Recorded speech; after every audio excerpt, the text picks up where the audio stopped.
La vie n'est pas un chemin facile. Elle est remplie d'obstacles qui nous défient, nous poussent à nos limites et nous mettent à l'épreuve. Mais voici la vérité. Ce ne sont pas les obstacles qui nous vainquent, mais notre manque de préparation pour les affronter. La clé pour toujours gagner dans la vie et atteindre votre potentiel maximum ne réside ni dans la chance, ni dans les circonstances extérieures.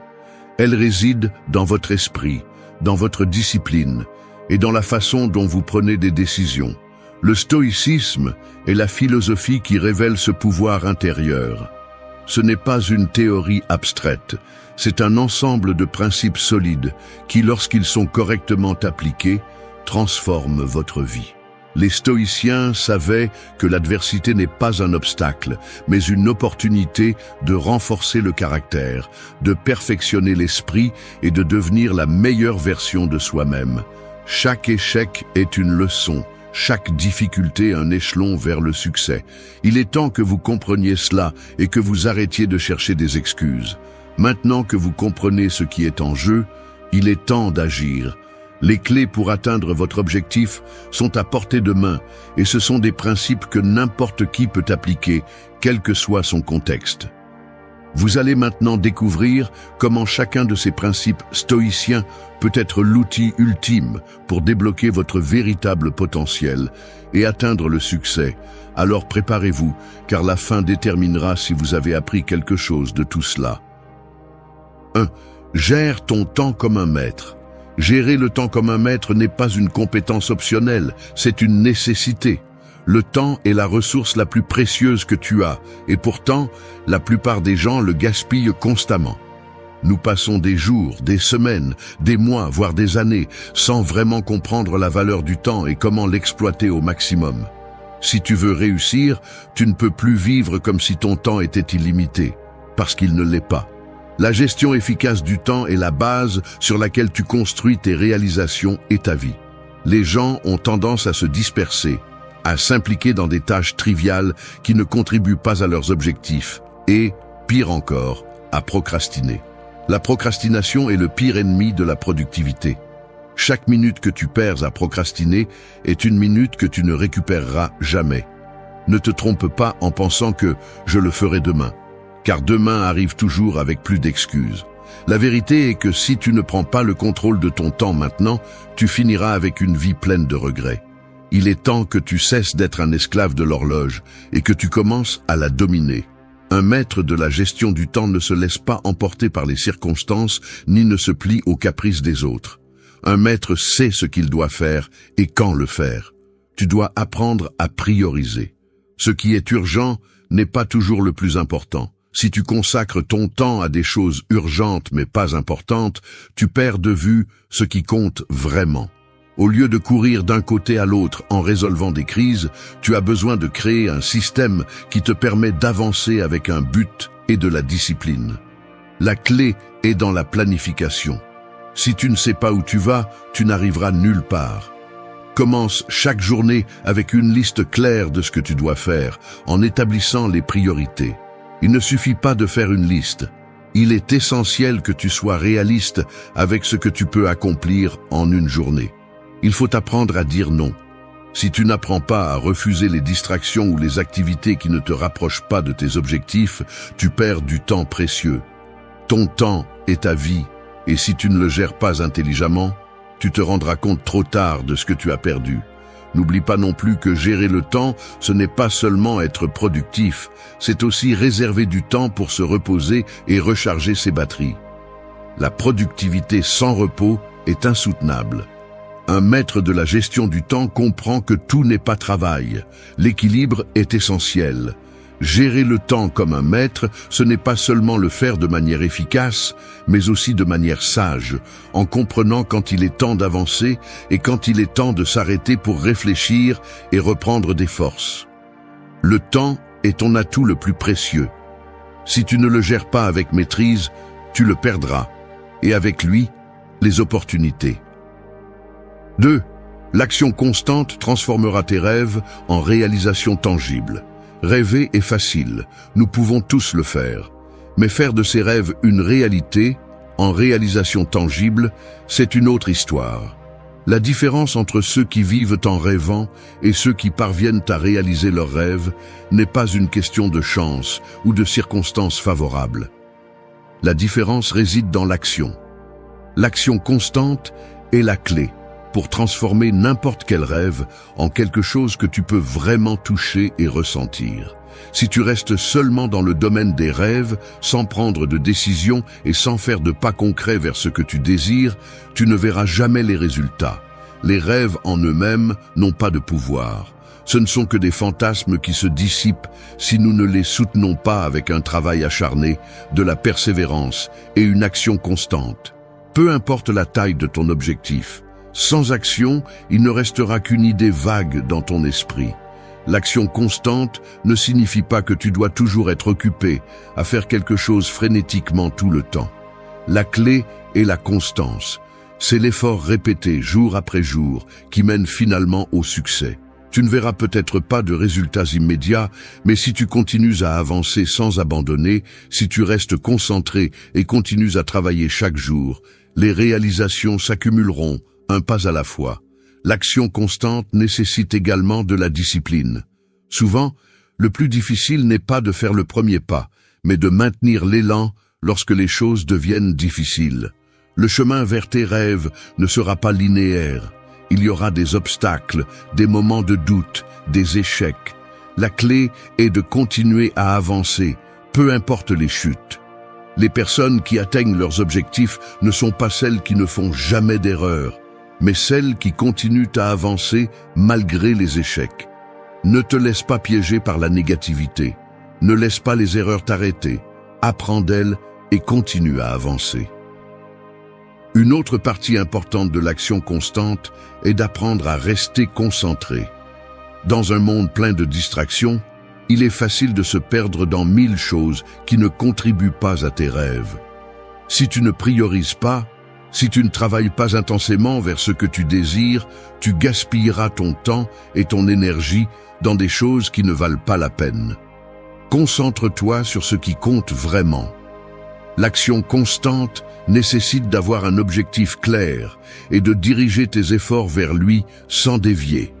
Enfin, rappelle-toi que l'action constante n'est pas seulement une question de travail incessant, mais aussi de travail intelligent. Il est important que tu évalues tes progrès, que tu ajustes tes stratégies lorsque c'est nécessaire et que tu continues à apprendre en avançant. L'action constante doit être stratégique, pas seulement une accumulation d'efforts sans direction, mais surtout, agis. Fais de ton rêve quelque chose de tangible. 3. La patience stratégique te mènera au succès que tu recherches. La patience est une vertu, oui, mais pas n'importe quel type de patience. Parler de patience stratégique, c'est se référer à la capacité d'attendre le moment approprié pour agir, sans perdre de vue l'objectif final, mais avec la sagesse de ne pas se précipiter dans le processus. Le monde actuel te bombarde constamment avec l'idée que le succès doit être rapide, immédiat, instantané.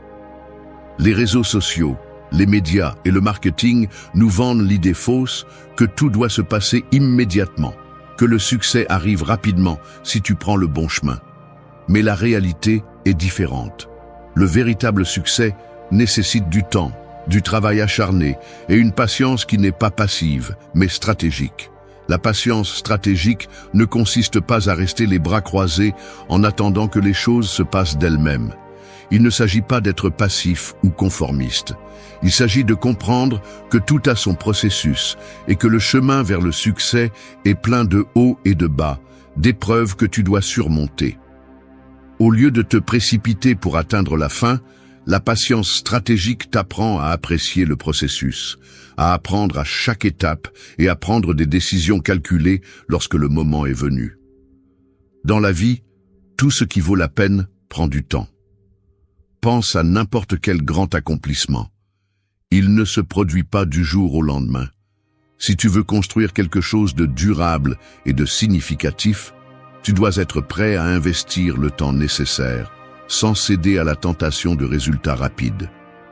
Cela ne signifie pas que tu dois être inactif, mais que tu dois être délibéré et conscient de ce que tu fais à chaque instant. La patience stratégique te permet d'agir avec intention. Et plus important encore, elle t'aide à éviter les décisions impulsives qui pourraient saboter tes efforts à long terme.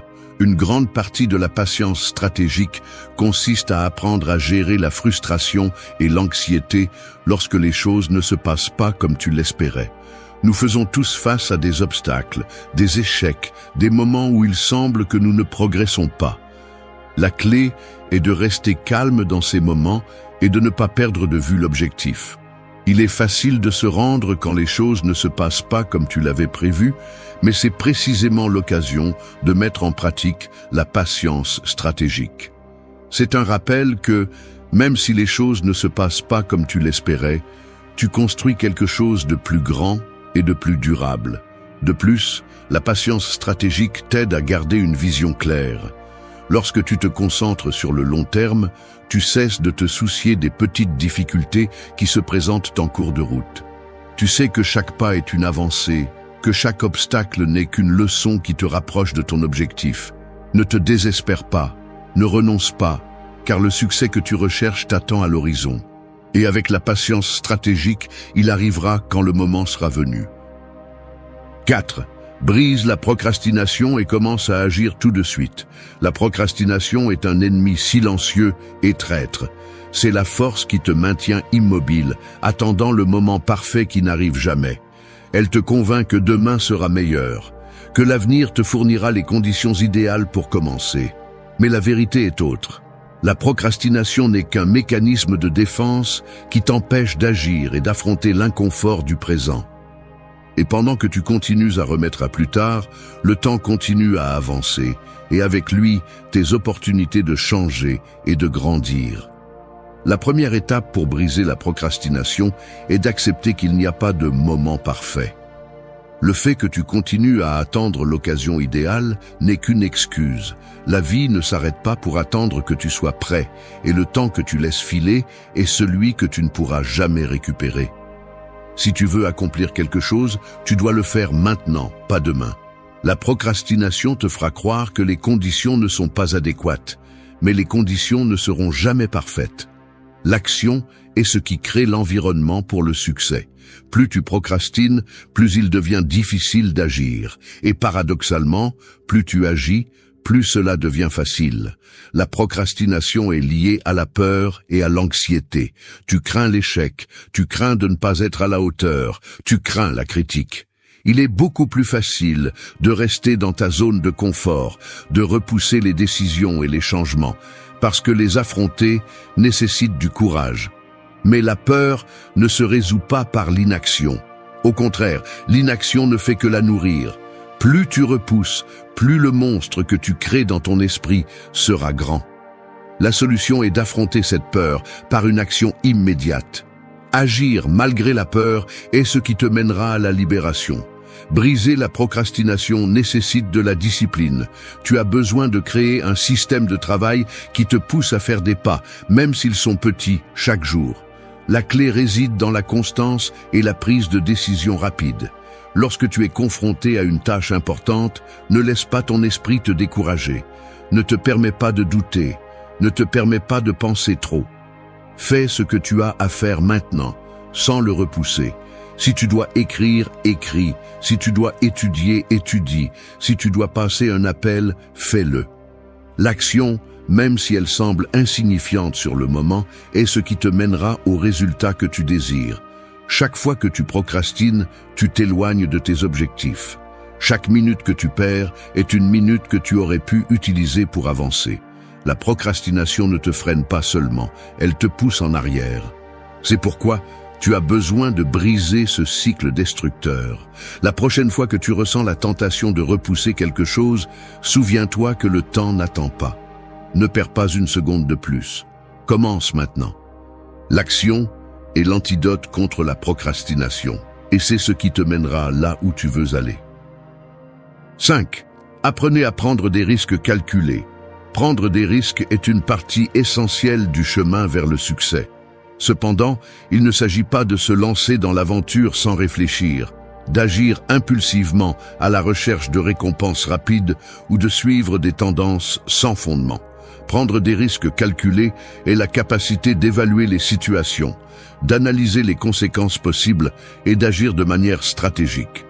Le risque, lorsqu'il est correctement géré, est un outil puissant qui peut ouvrir des portes et vous rapprocher de vos objectifs. Mais, pour en tirer le meilleur parti, vous devez savoir quand et comment prendre des risques. La plupart des gens sont paralysés à l'idée de prendre des risques parce que la peur de l'échec est plus forte que l'excitation du succès potentiel. La peur de perdre ce que l'on a déjà, l'incertitude ou la peur de ne pas être à la hauteur des attentes génère une paralysie mentale. Cependant, la peur ne sera jamais un bon conseiller. Ceux qui réussissent ne sont pas ceux qui évitent les risques, mais ceux qui apprennent à prendre des risques calculés. Ils savent que le risque fait partie du processus et que sans lui, il n'y a pas de croissance. La première étape pour prendre des risques calculés est la préparation. Il ne s'agit pas de vous lancer dans le vide sans savoir où vous allez. Avant de prendre toute décision importante, évaluez la situation en profondeur. Quels sont les résultats possibles? Quel est le coût potentiel de l'échec? Et qu'est-ce que vous pourriez gagner si les choses se passent bien? Cette évaluation vous permettra de comprendre les avantages et les inconvénients et vous donnera une vision plus claire de la valeur du risque. Prendre des risques sans stratégie ou sans comprendre leurs implications est une forme d'imprudence, pas de courage. Une fois que vous avez évalué les risques, la clé est de vous engager à aller de l'avant. Même avec toute la préparation et l'analyse, le risque ne disparaîtra jamais complètement. Il y aura toujours de l'incertitude, il y aura toujours des facteurs hors de votre contrôle. Ce qui distingue les personnes réussies, c'est leur capacité à agir avec courage, malgré l'incertitude. Le doute sera toujours présent, mais le succès appartient à ceux qui sont capables d'avancer malgré la peur. Prendre des risques calculés implique également d'apprendre de vos échecs. Tous les risques n'auront pas un résultat positif, et c'est normal. La différence entre un échec qui vous abat et un qui vous pousse en avant est votre perspective. Un risque calculé ne se mesure pas seulement par les résultats immédiats, mais parce que vous pouvez apprendre du processus. Si vous tombez, relevez-vous, ajustez votre approche et réessayez. Rappelez-vous que le risque calculé ne consiste pas à être imprudent, mais à être intelligent dans votre approche du changement. Les plus grandes réalisations ne viennent pas de suivre le chemin facile, mais d'avoir la capacité de prendre des décisions risquées, mais bien fondées, qui vous rapprochent de vos rêves. 6. Développe ta capacité d'adaptation. La capacité d'adaptation est l'une des compétences les plus puissantes que tu peux développer dans la vie. Le monde est en constante évolution. Les circonstances, les personnes, les situations, tout change de manière imprévisible. Et la vérité est que ceux qui ne peuvent pas s'adapter sont laissés pour compte. La résistance au changement ne te limite pas seulement, elle te place aussi dans une position vulnérable.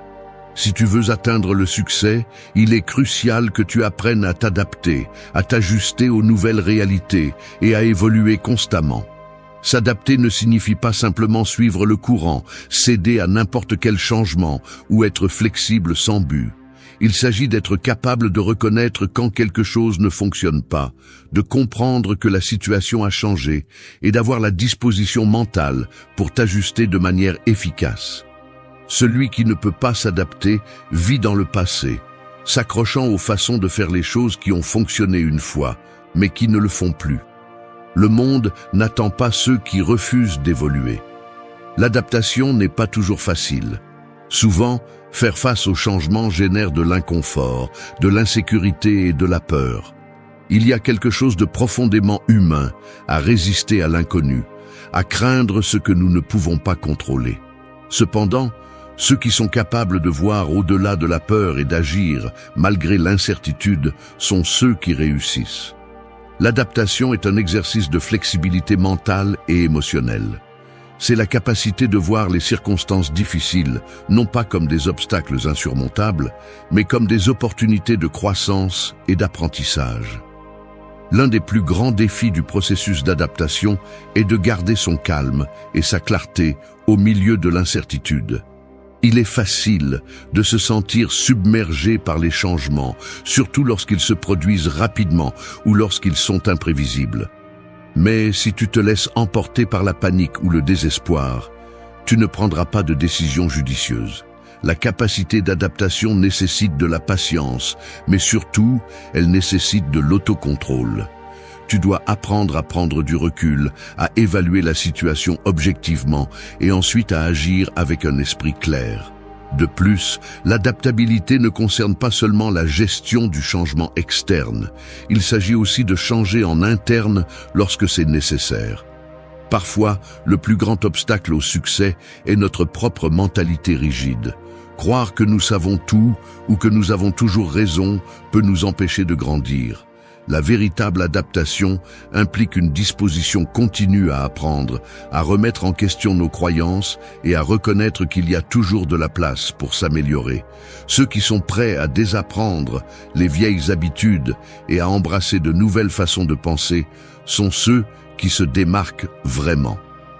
Développer la capacité d'adaptation est essentiel si tu veux progresser dans un monde qui ne cesse de bouger. Il ne s'agit pas de prédire l'avenir, mais d'être préparé à tout ce qui peut survenir, avec la confiance que tu peux y faire face, en apprendre et avancer avec plus de force. 7. Ton histoire n'est pas écrite. Trop de gens se contentent de la vie qui leur a été donnée, croyant que leur destin est scellé, que leur avenir est prédéterminé par leurs circonstances, leur passé ou les décisions que d'autres ont prises pour eux. Mais ce n'est rien de plus qu'une illusion. La réalité est que ton histoire n'est pas encore écrite, et ce qui se passera à l'avenir dépend de toi.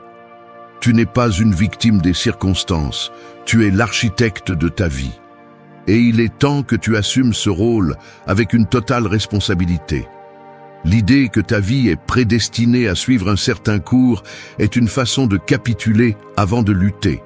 C'est l'excuse parfaite pour ne pas agir, pour ne pas changer, pour ne pas prendre en main ton destin. Mais la vérité est que les décisions que tu prends aujourd'hui, les actions que tu choisis demain et les croyances que tu adoptes seront celles qui détermineront réellement le cours de ta vie. Personne n'a le pouvoir d'écrire ton histoire, sauf toi. Il est facile de tomber dans le piège de penser que l'endroit où tu te trouves aujourd'hui est le seul endroit possible pour toi, que tu n'as pas le contrôle pour changer les choses. Mais c'est précisément ce que tu veux laisser derrière toi. Combien de fois as-tu entendu quelqu'un dire « c'est ce que je suis, c'est ce qui m'est arrivé ». Cette mentalité te maintient lié à un scénario que tu n'as pas écrit. Un scénario qui te limite, qui t'empêche de grandir et d'explorer de nouvelles possibilités. Tu dois cesser d'être le spectateur de ta vie et devenir le protagoniste qui la façonne à sa manière. Ton histoire n'est pas écrite parce que chaque jour, tu as l'opportunité de la réécrire. Les échecs que tu as eus ne définissent pas ton avenir. Les difficultés que tu rencontres ne te déterminent pas. Ce ne sont que des chapitres d'un livre que tu peux changer, d'un processus de transformation personnelle que seul toi peux décider. Si aujourd'hui tu n'es pas où tu veux être, cela ne signifie pas que tu ne peux pas y arriver. Cela signifie que, comme tout grand écrivain, tu es encore en train de développer ton récit. Le moment où tu décides que ton histoire n'est pas écrite est le moment où tu prends le contrôle. Il ne s'agit plus de laisser les autres dicter ton destin, ni de suivre un chemin que tu n'as pas choisi. Il s'agit de comprendre que l'avenir n'est pas fixé, que tu as toujours la capacité de choisir ton prochain pas. Tu n'as pas à rester coincé dans les erreurs du passé, ni dans ce qui n'a pas bien tourné. Si tu respires encore, tu as encore le temps de réécrire ton histoire. Alors, n'attends plus que les choses changent d'elles-mêmes. Prends des mesures, fais de ta vie ce que tu décides qu'elle doit être.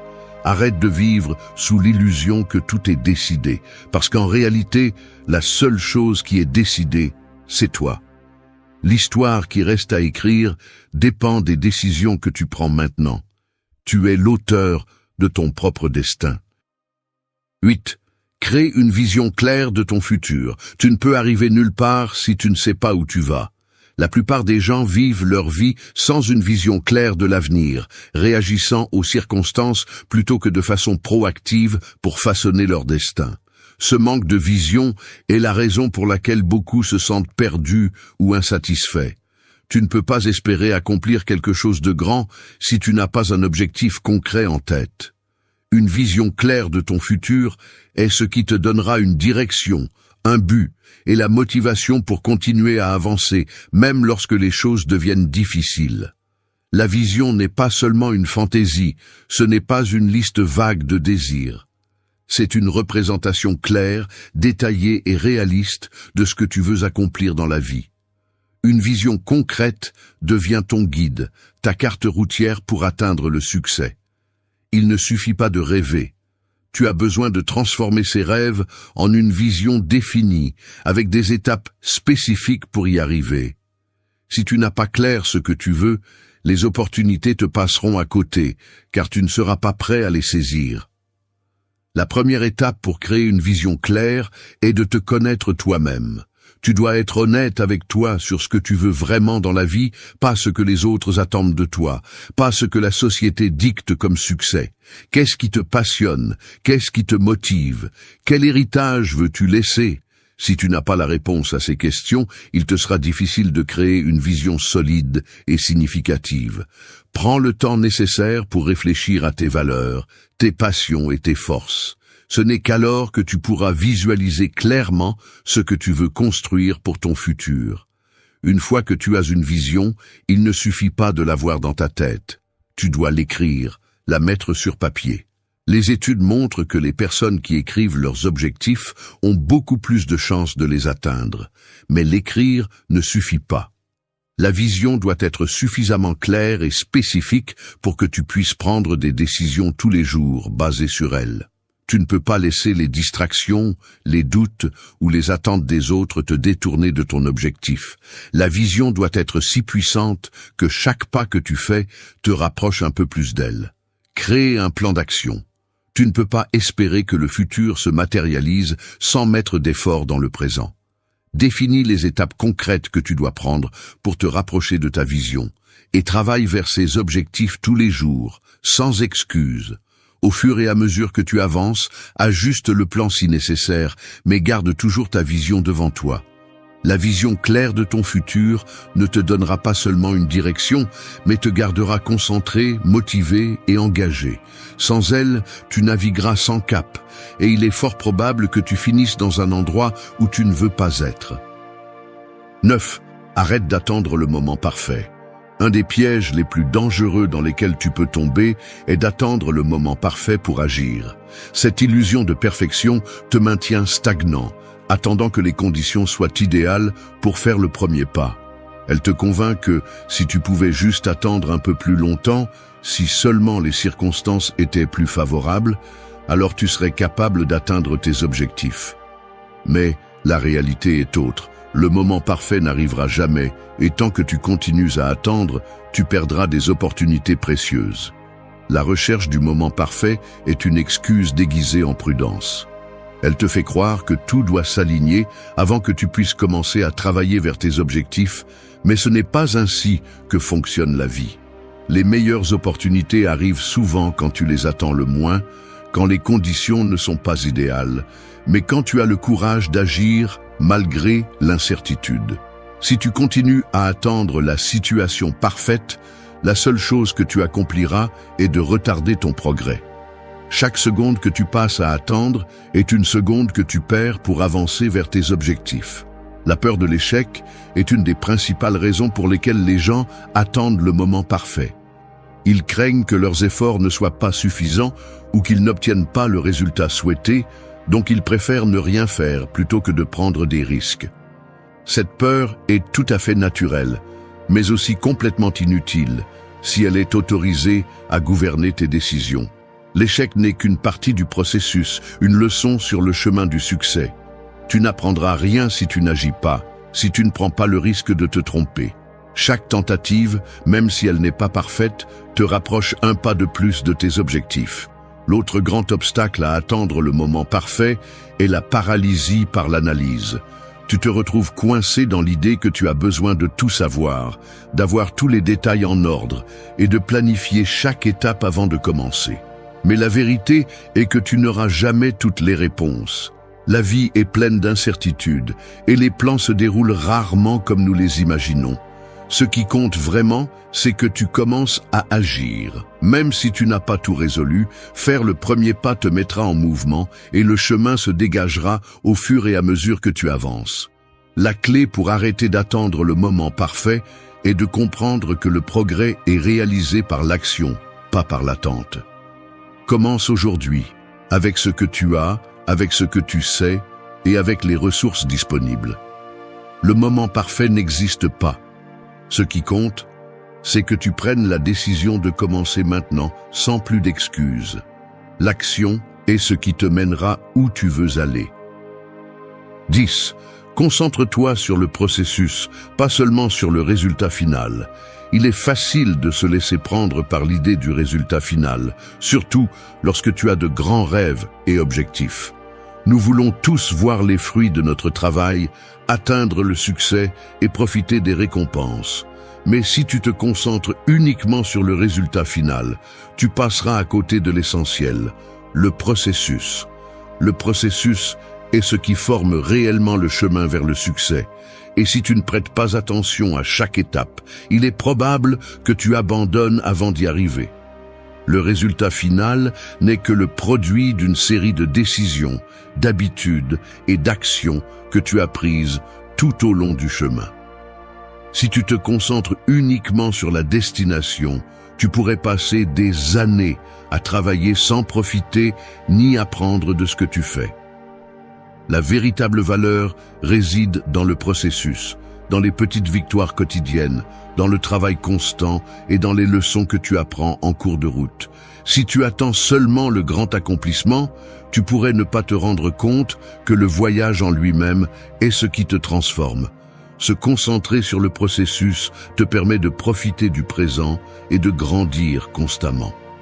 Lorsque tu te concentres uniquement sur le résultat, tu risques d'oublier ce qui compte vraiment. Le développement de tes compétences, l'apprentissage de nouvelles stratégies et l'amélioration personnelle. Chaque petit pas que tu fais est une opportunité pour t'améliorer. La magie n'est pas seulement dans l'objectif, mais dans la transformation qui se produit pendant que tu travailles vers lui. De plus, te concentrer sur le processus t'aide à maintenir ta motivation, surtout dans les moments difficiles. Le chemin vers le succès n'est pas linéaire. Il y aura des obstacles, des échecs et des moments de doute. Si tu te concentres uniquement sur le résultat final, ces obstacles peuvent te faire sentir que tu n'avances pas. Mais si tu te concentres sur le processus, tu apprendras à voir chaque défi comme une opportunité pour t'améliorer, une leçon qui te rapprochera de tes objectifs. Le processus te permet également de rester flexible. Si le résultat final est tout ce qui compte pour toi, tu pourrais t'accrocher à un plan ou à une approche rigide. Mais lorsque tu te concentres sur le processus, tu seras plus disposé à ajuster ton chemin en fonction de ce que tu apprends en cours de route.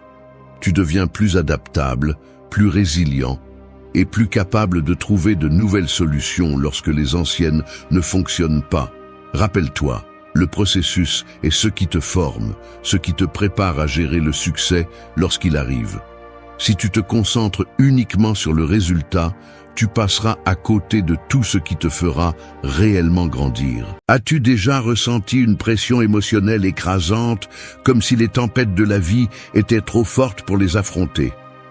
La vérité est que nous faisons tous face à des moments de difficulté. Et ce qui fait vraiment la différence n'est pas d'éviter ces moments, mais comment nous les affrontons. La force émotionnelle n'est pas quelque chose avec laquelle nous naissons. C'est quelque chose qui se construit. Il ne s'agit pas d'être invulnérable, mais d'apprendre à s'adapter, à trouver le calme au milieu du chaos, à savoir comment se relever encore et encore, peu importe ce que la vie te réserve. Ce scénario est conçu pour te montrer comment, à travers des habitudes simples mais puissantes, tu peux cultiver cette force intérieure qui te permettra de faire face à n'importe quel défi avec sérénité et détermination. La clé réside dans de petits changements quotidiens qui, avec le temps, transforment ta vie émotionnelle. Es-tu prêt à commencer à construire cette force de l'intérieur parce que tout ce dont tu as besoin est de décider de faire le premier pas? Habitude 1. Fais de l'oubli sélectif une habitude en laissant derrière toi les souvenirs qui t'ancrent dans le passé. Es-tu encore en train de porter le poids de ce qui s'est passé hier, la semaine dernière ou même il y a des années? Arrête de te mentir, ces souvenirs ne te servent pas. Chaque fois que tu t'arrêtes pour revivre ce qu'on t'a fait ou ce que tu as perdu, tu continues à renforcer les chaînes qui te maintiennent attaché à un passé qui n'existe plus. L'oubli sélectif n'est pas une option, c'est une nécessité si tu veux libérer ton esprit et avancer vers l'avenir. Affrontons-le. S'accrocher au passé est un poison. Les émotions non traitées, les ressentiments non résolus et les blessures non guéries drainent ton énergie. Chaque pensée négative sur ce que tu ne peux pas changer est une brique de plus dans le mur qui te sépare de ta paix intérieure. L'oubli sélectif est la clé pour briser ce cycle destructeur. Je ne parle pas d'ignorer ou de nier ce qui s'est passé. Il ne s'agit pas de vivre dans un monde de fantaisie.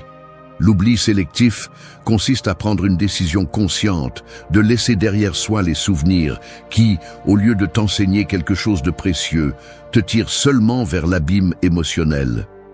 Tu sais exactement de quoi je parle. Cette dispute avec un ami qui te fait toujours mal, cette opportunité que tu as perdue, cette trahison qui t'a marqué, il est temps de lâcher tout ça. Fais-le parce que ta paix mentale et ton bien-être émotionnel en ont besoin. Si tu continues à t'accrocher à tout ce que tu ne peux pas changer, tu t'assures de rester bloqué.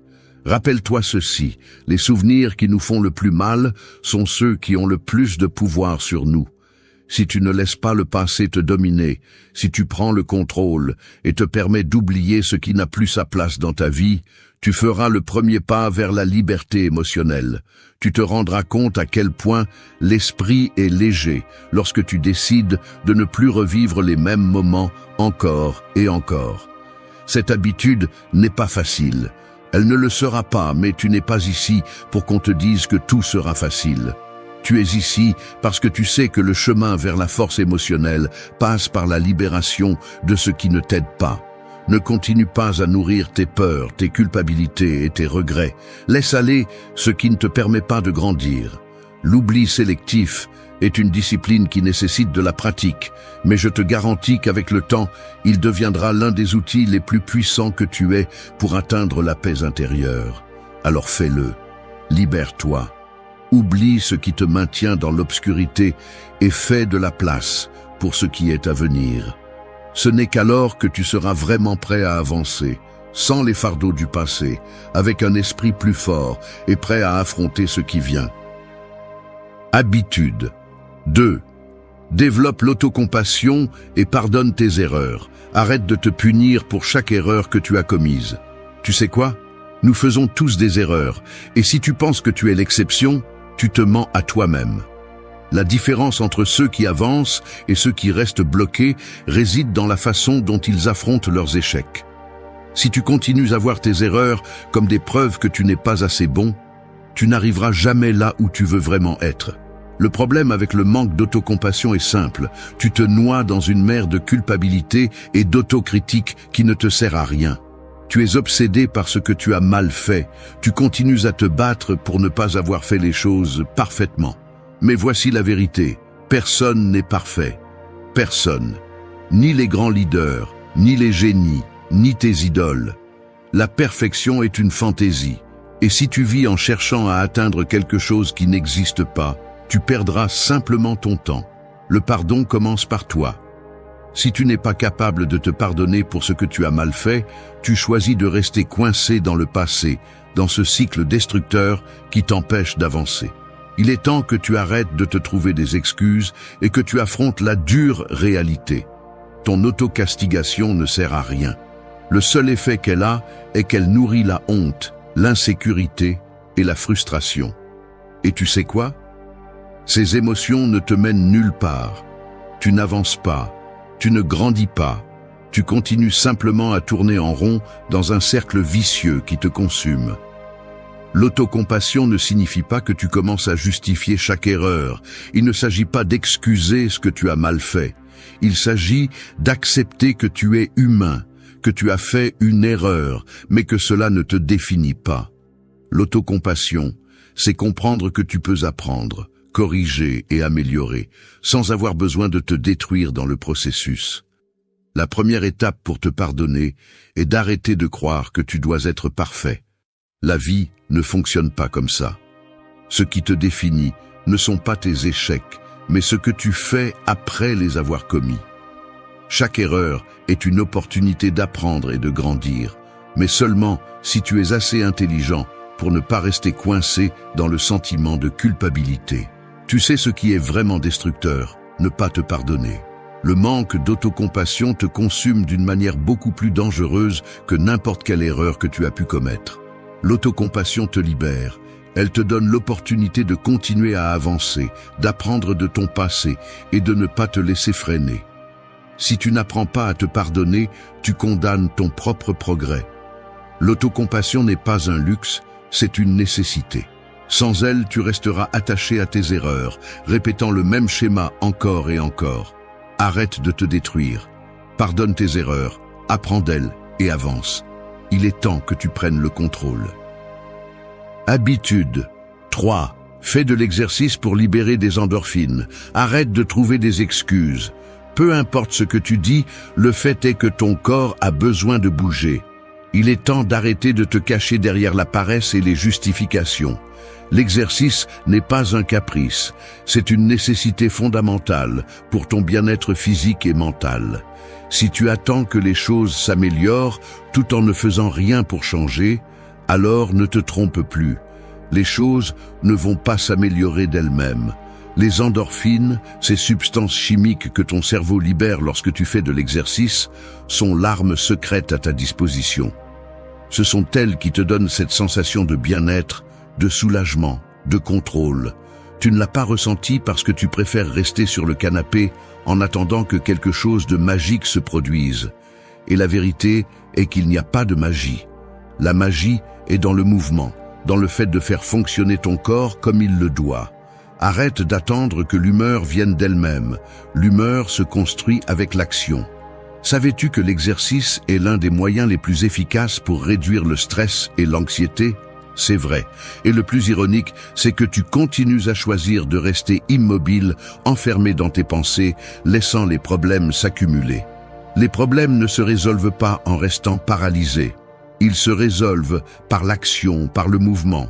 Quand tu transpires, quand tu défies ton corps, tu commences à libérer ces endorphines qui t'aident à rester calme, à avoir une clarté mentale, à ne pas laisser les émotions négatives te contrôler.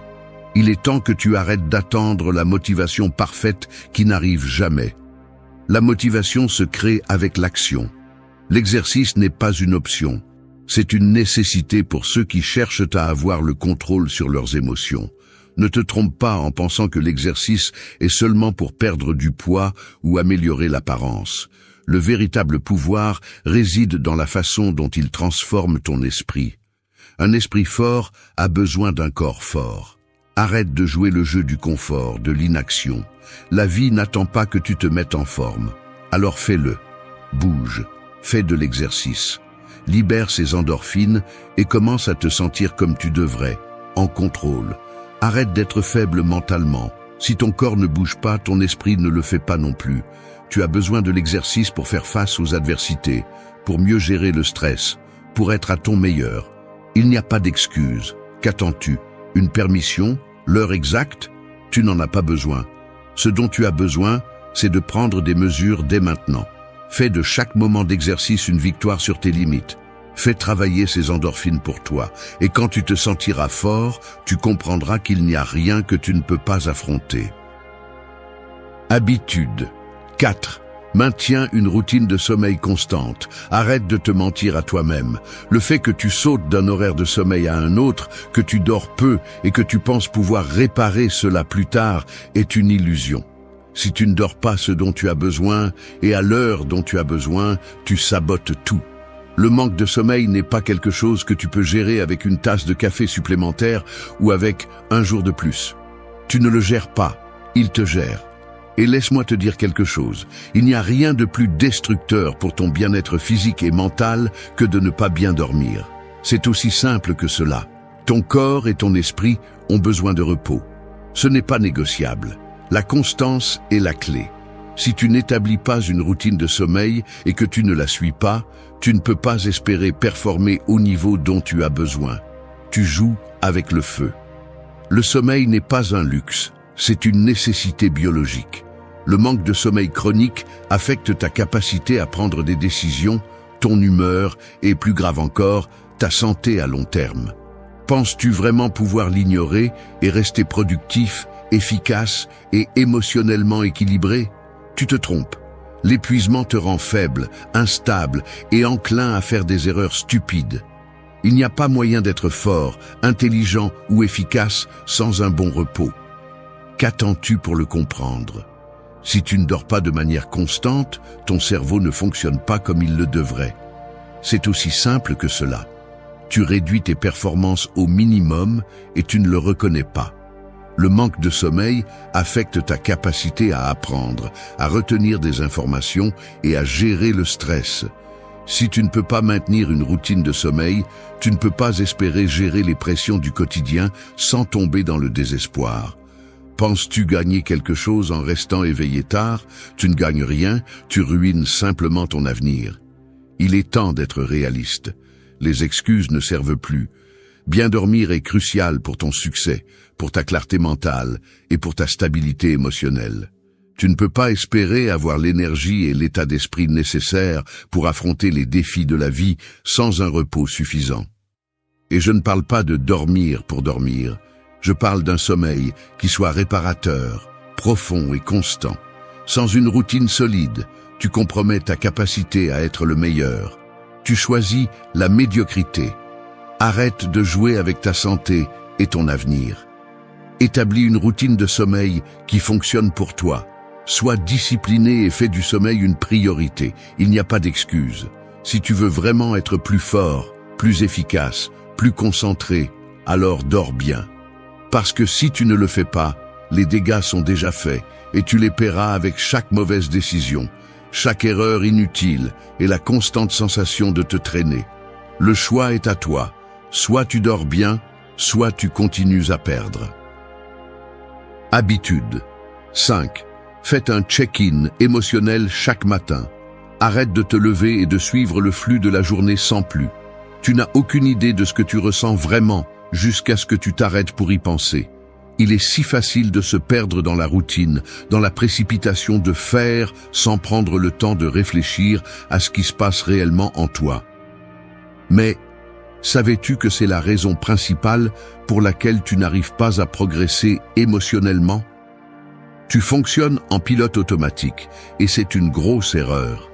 Un check-in émotionnel chaque matin n'est pas optionnel, c'est obligatoire si tu veux vraiment avoir le contrôle sur tes émotions et, par conséquent, ta vie. Si tu ne prends pas une minute au début de la journée pour reconnaître comment tu te sens, ce que tu fais, c'est ignorer les signaux que ton corps et ton esprit t'envoient. Tu éludes le travail le plus basique de la vie, te comprendre toi-même. Pourquoi es-tu surpris quand tu te sens débordé, irritable ou déconnecté? Tu ignores le thermomètre émotionnel de ta vie. Sans un check-in émotionnel, tu affrontes la journée avec un fardeau interne sans l'avoir traité. Et cela t'affecte plus que tu ne le penses. Si tu ne peux pas comprendre ce que tu ressens, tu ne pourras jamais le gérer efficacement. C'est simple. Si tu ne te connais pas toi-même, si tu ne sais pas ce que tu portes émotionnellement, tu ne peux pas prendre de décisions claires ni agir de manière cohérente. C'est aussi direct que ça. Tu as besoin de cette pause quotidienne pour faire l'inventaire de ton état émotionnel. Le fait que tu ne le fasses pas te met dans une position vulnérable. Le moindre petit désagrément, le moindre commentaire déplacé peut te déstabiliser et te mener sur un chemin que tu ne comprends même pas. Ne pas savoir ce que tu ressens te transforme en une marionnette, réagissant aux stimuli externes sans savoir comment te contrôler. Ne fais pas l'imbécile, ne continue pas à ignorer ce qui se passe en toi. Si tu ne fais pas un check-in émotionnel, si tu ne prends pas le temps de faire face à ce qui se passe dans ton esprit et ton cœur, tu t'affaiblis. Tous les grands leaders, les personnes à haute performance, les individus qui maîtrisent vraiment leur vie, font cela tous les jours. Ce n'est pas une suggestion, c'est une obligation. C'est ta responsabilité émotionnelle. Parce que si tu ne comprends pas ce qui se passe en toi, comment espères-tu prendre des décisions qui ne sont pas chargées de réactions impulsives, basées sur des émotions non traitées? Alors arrête-toi une seconde. Arrête-toi avant de courir pour faire 1000 choses. Fais un check-in émotionnel. Il ne s'agit pas de faire une liste de choses à faire ou de remplir la journée avec des tâches. Il s'agit d'identifier ce que tu ressens, sans excuse ni évasion. Es-tu stressé? Es-tu motivé? Es-tu fatigué? Quoi que ce soit, reconnais-le. Et ensuite, agis en conséquence. Ce n'est qu'en prenant conscience de ce qui est en toi que tu pourras commencer à le changer. Habitude 6. Apprends à déléguer et à réduire le stress inutile. Écoute bien, si tu continues à essayer de tout faire tout seul, tu commets une grave erreur. Tu n'es pas une machine et tu n'es pas conçu pour porter le poids de tout. Le stress que tu traînes, les heures perdues, l'épuisement mental que tu ressens ne sont pas une médaille d'honneur. Ce sont des signes clairs que tu ne sais pas déléguer. Et si tu ne sais pas déléguer, tu te détruis de l'intérieur. Déléguer n'est pas un luxe ni une option. C'est une compétence cruciale pour maintenir ta santé mentale, ta productivité et ton bien-être. Tu n'es pas ici pour tout faire toi-même, pour être le héros de chaque tâche. Les gens qui essaient de tout embrasser finissent par exploser, s'effondrant sous le poids de leur propre incapacité à demander de l'aide. À quoi bon essayer de tout porter si tu le fais mal, stressé et à moitié? Ce que tu ne comprends pas, c'est que déléguer ne te rend pas plus faible, ça te rend plus intelligent. Le stress inutile que tu accumules n'est pas une partie de la vie réussie. C'est le résultat de ne pas savoir sur quoi tu dois vraiment te concentrer. Tu es dans une bataille constante, voulant tout contrôler autour de toi, mais la vérité est que tu ne peux pas. C'est impossible. Si tu continues à t'accrocher à l'idée que tout dépend de toi, tu te trompes, simplement. Déléguer est la première étape pour te libérer de ce fardeau. C'est prendre des décisions intelligentes sur ce qui nécessite vraiment ton attention et ce que tu peux lâcher. Pourquoi continuer à t'impliquer dans des choses qui ne sont pas de ta responsabilité? Pourquoi ne pas donner à d'autres la chance de montrer ce qu'ils peuvent faire? La peur de déléguer repose sur la fausse croyance que personne d'autre ne le fera comme toi. C'est une pensée limitée. Tout ne doit pas être parfait à ta manière. Déléguer signifie faire confiance aux autres, accepter qu'il y a de nombreuses façons de faire les choses et surtout libérer ton esprit des tâches qui ne sont pas alignées avec tes objectifs les plus importants. Tu perds du temps et de l'énergie sur des choses qui ne t'apportent rien. Tu te laisses distraire par le bruit pendant que ton véritable focus s'estompe. Ne pense pas que déléguer est une perte de contrôle. C'est un investissement dans ta paix intérieure. Chaque minute que tu économises en déléguant est une minute que tu peux utiliser pour ce qui compte vraiment, pour le travail que seul toi peux faire, pour ta croissance. Le stress que tu réduis en déléguant est vital pour ta stabilité. Arrête de penser que tout dépend de toi et commence à faire en sorte que d'autres assument également des responsabilités. C'est le moment de te réveiller. Arrête de t'accrocher à tout, d'essayer de tout faire tout seul. Déléguer est la clé pour réduire ce stress inutile qui te tue. Et si tu n'apprends pas à le faire, tu n'atteindras jamais le niveau de succès que tu recherches. Tu n'es pas invincible. Apprends à déléguer et libère-toi de ce fardeau. Habitude 7. Trouve de l'humour même dans les situations difficiles. Soyons clairs, la vie n'est pas facile. Il y a des moments où tout part en vrille, où les problèmes s'accumulent et la pression semble t'écraser. Mais si tu n'apprends pas à trouver de l'humour même dans ces situations difficiles, tu vas rester coincé dans le même cycle de désespoir. Parce que laisse-moi te dire quelque chose, la souffrance constante n'est pas une option. Nous ne sommes pas ici pour vivre avec une longue face tout le temps, en nous lamentant sur ce que nous ne pouvons pas contrôler. Non, nous sommes ici pour être assez forts pour rire au milieu du chaos. L'humour n'est pas seulement une distraction, c'est un outil de survie. Tu sais ce que font les gens qui savent vraiment vivre? Ils rient quand les choses deviennent dures. Non pas parce qu'ils ne se soucient pas de ce qui se passe, mais parce qu'ils comprennent que le contrôle qu'ils ont sur les circonstances est limité. L'humour te donne du pouvoir sur ce que tu ne peux pas changer. Il t'aide à garder la perspective et, le plus important, il te libère de l'anxiété et de la tension qui viennent avec la constante gravité. Si tu ne peux pas trouver un moyen de rire, même de toi-même, ce que tu fais vraiment, c'est te maintenir coincé dans une mentalité de victime. Tu permets aux circonstances de te contrôler, au lieu d'utiliser ton sens de l'humour comme un moyen de prendre le contrôle. Et ça, mon ami, c'est un moyen rapide de détruire ton bien-être émotionnel. Le stress, la frustration, la colère, toutes ces émotions négatives se dissipent lorsque tu permets à l'humour d'entrer en jeu. Tu arrêtes de te prendre toi-même trop au sérieux et tu commences à voir que la vie, bien qu'elle soit dure, a aussi son côté ridicule. Les gens qui trouvent de l'humour dans les adversités ne sont pas faibles, loin de là. Ce sont les plus résilients. La véritable force n'est pas seulement de supporter le poids de la vie, c'est d'apprendre à vivre avec, sans qu'il te consume. L'humour t'aide à rester à flot, à voir les choses avec une nouvelle perspective.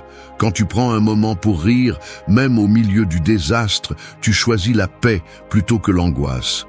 Tu démontres que peu importe à quel point la situation est difficile, tu restes aux commandes. Ne continue pas à laisser la vie te démolir. Ne continue pas à nourrir ce pessimisme et cette tension. Trouve de l'humour, même dans les moments les plus sombres, et tu seras capable de gérer l'adversité d'une manière que ceux qui ne le font pas ne pourront même pas imaginer. Cette habitude n'est pas seulement une façon de passer le temps, c'est une façon de te renforcer, de résister et de vivre avec une mentalité imbattable. N'oublie pas, rire des difficultés est une façon de les surmonter. Habitude 8. Reconnais tes émotions, mais ne les laisse pas te définir. Voici la dure réalité. Tes émotions ne te définissent pas. Ne te trompe pas en pensant que ce que tu ressens est ce que tu es. Si tu n'apprends pas à séparer qui tu es de ce que tu ressens à un moment donné, tu seras l'esclave de chaque humeur qui te traverse. Tu es en colère, tu te sens triste, c'est normal. Les émotions font partie naturellement de la vie. Mais voici le point. Ne reste pas coincé là. Ne laisse pas un mauvais moment devenir ton identité. La plus grande erreur que tu peux commettre est de permettre à une émotion négative de te contrôler, comme si cette émotion avait du pouvoir sur toi. Ces émotions sont là pour être vécues, pas pour prendre le contrôle de ta vie. Les gens qui ne savent pas gérer leurs émotions sont pris dans un cycle sans fin de réactions impulsives. Tu laisses la colère te consumer, tu laisses la tristesse t'immobiliser, tu laisses l'anxiété te paralyser, et le pire, c'est que tu crois que c'est tout ce que tu es. Une personne irritable, une personne déprimée, une personne inquiète. Non, tu es bien plus que ça. Tu as le contrôle. Tu as le pouvoir de décider quoi faire de ce que tu ressens. Et si tu ne l'utilises pas, alors tu resteras coincé dans un cycle qui ne finira jamais. La première étape pour ne pas être défini par tes émotions est de les reconnaître. Mais reconnaître ne signifie pas succomber à elles. Ce n'est pas dire « je suis en colère » et laisser cette colère ruiner ta journée.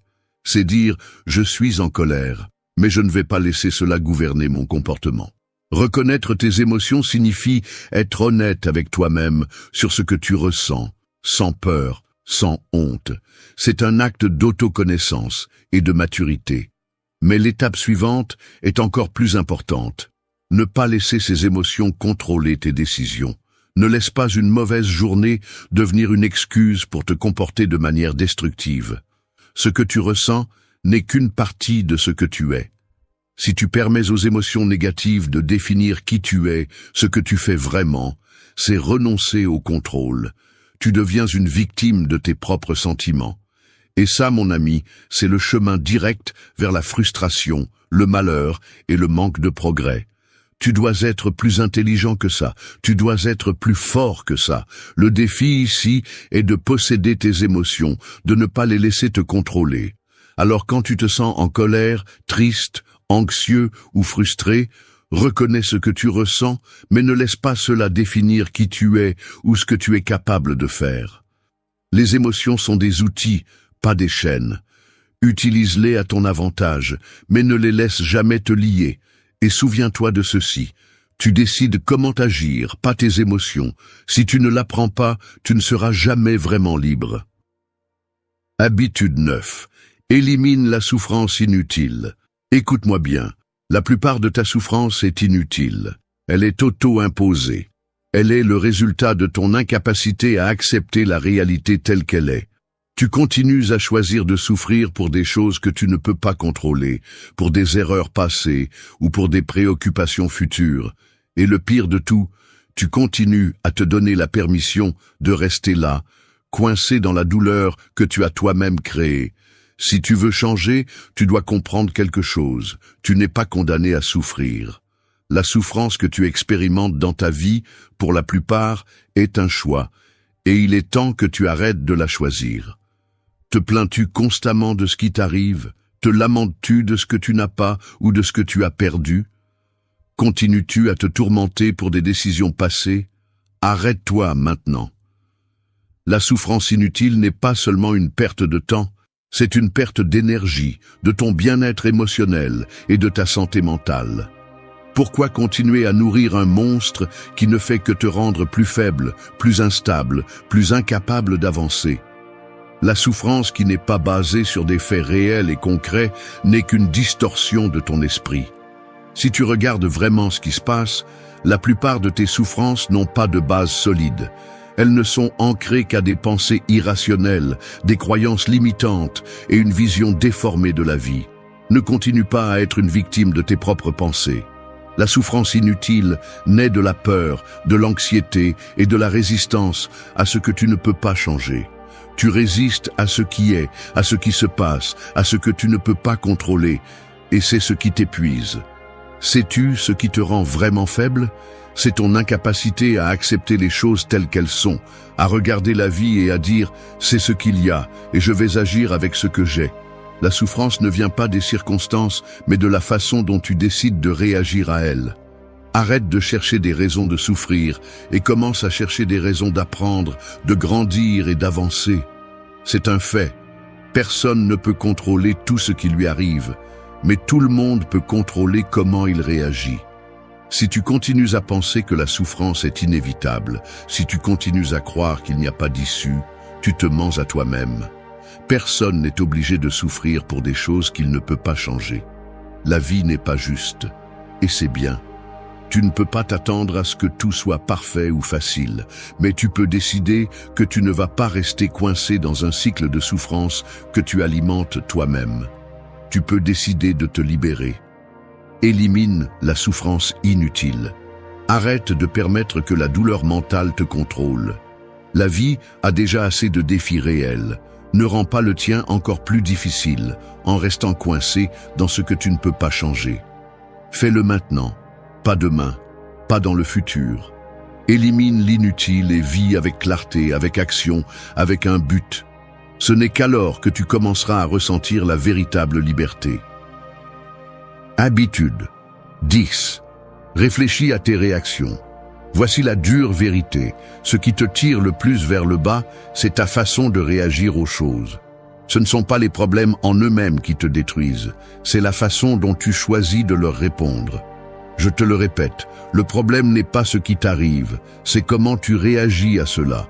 Si tu ne prends pas un moment pour réfléchir à ces réactions automatiques, tu laisses ta vie être contrôlée par des impulsions, par des émotions passagères qui ne font que te tirer vers le chaos. Et le pire de tout, c'est que tu n'es même pas conscient de ce que tu fais. Te mets-tu en colère trop rapidement? Te laisses-tu emporter par la frustration lorsque les choses ne se passent pas comme tu l'espérais? Te sens-tu victime des circonstances, incapable de contrôler ta réponse aux défis? Si c'est le cas, tu permets à ta vie d'être définie par tes réactions, par cette impulsivité qui ne te mène nulle part. Il est temps que tu cesses de vivre en pilote automatique et que tu commences à réfléchir à chacune de tes réponses émotionnelles. Tu ne peux pas changer ce qui t'arrive, mais tu peux changer la façon dont tu choisis de le confronter. Si tu ne réfléchis pas à tes réactions, si tu ne t'arrêtes pas pour penser à pourquoi tu agis de la façon dont tu le fais, tu seras condamné à vivre en répétant les mêmes schémas encore et encore. Chaque fois que tu perds le contrôle et que tu laisses la colère, la peur ou la frustration te dominer, tu ne fais que construire une version plus faible de toi-même. Chaque réaction automatique te fait perdre le contrôle et te rapproche d'une version de toi que tu ne veux pas être. Réfléchir à tes réactions n'est pas seulement un exercice mental, c'est un acte de responsabilité personnelle. C'est la première étape pour prendre le contrôle de ta vie. Je te le dirai clairement, si tu n'es pas conscient de la façon dont tu réagis, tu te sabotes toi-même. Les personnes qui ne réfléchissent pas, qui ne remettent pas en question leurs réponses émotionnelles, vivent à la merci de leur environnement. Elles ne sont pas libres, elles n'ont pas de contrôle. Si tu veux changer ta vie, si tu veux grandir, tu dois apprendre à réfléchir. Tu dois te demander « Pourquoi ai-je réagi ainsi ?» et « Est-ce la meilleure façon de répondre ?» La réflexion te donne le pouvoir de prendre des décisions plus sages, plus calmes et plus alignées avec tes objectifs. Il ne s'agit pas d'être parfait, il ne s'agit pas d'éliminer toutes les émotions négatives. Il s'agit d'avoir le contrôle, de ne pas laisser la colère, la peur ou le désespoir décider pour toi.